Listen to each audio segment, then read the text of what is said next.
The thing that's interesting about public art is that it brings artists' work to a huge audience. It doesn't have the conventions of the gallery applied to it, and people can encounter this work in the urban sphere quite easily. Monash Art Projects began in 2012. It's the only fine art lab at Monash Art Design and Architecture. And it was started with a distinct purpose to bring excellent artists to interesting contexts for public art. The artists bring their research to the context. We workshop the idea with artists, helping them think about how they might work in public space, particularly when it's permanent and all the kind of restrictions and conditions that are applied to something like that. MAP tends to employ professionally registered architects who are also experienced in art discourses and production.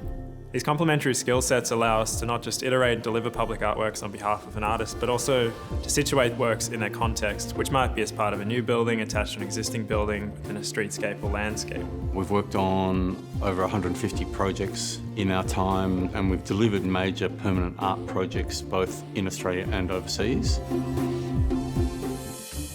I'm an artist and a contemporary jeweler. I was quite surprised to be asked to work on a public sculpture commission. They have the experience to translate my very basic three-dimensional models into digital renderings and then project them on the site so that I could have quite a clear idea of what it was going to look like.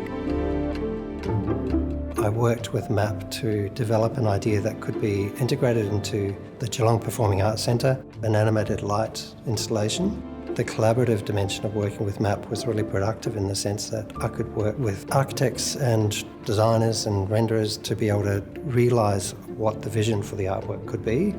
The delivery of a project, from the application and conception through to actually it being realised in the world, is a very difficult process and can take on average 5 years to realise a project. We work closely with federal, state and local government, so you're dealing with all sorts of complex conditions in the world, particularly when you're working with councils, with private industry and developers and so on. So it requires a very specific skill set as well.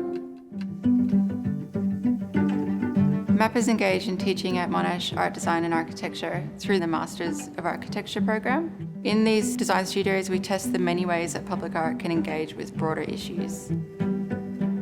MAP is inherently collaborative, and we actively seek out opportunities to work with other labs at Monash Art Design and Architecture, such as Wominjeka Jimbana. The project was led by Brian Martin and Marina Benini, and we worked really closely with them to design support structures for the resurrection of 100 trees that had fallen in a recent storm event, and the proposal became a sculpture that was full of movement and an active place of cultural practice. Through these unbuilt proposals, we were able to test ideas of the role that public art can play in the many different contexts. We are interested in how these small gestures in public art projects can have wider social, political and urban impacts. And we work with Monash University Museum of Art, who have a very ambitious program of public art across all the campuses.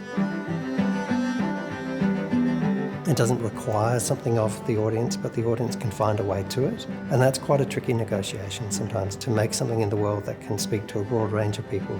What we do is to kind of advocate for a more ambitious type of work that might exist in the world that could engender change in some ways, not just be a kind of plonk, but also can act in this sort of critical way that is a sort of disruption into the urban fabric, and the question about what a disruption does to people's experiences of the city and how that might help them kind of reflect in other ways about the construction of space or about the world they're living in.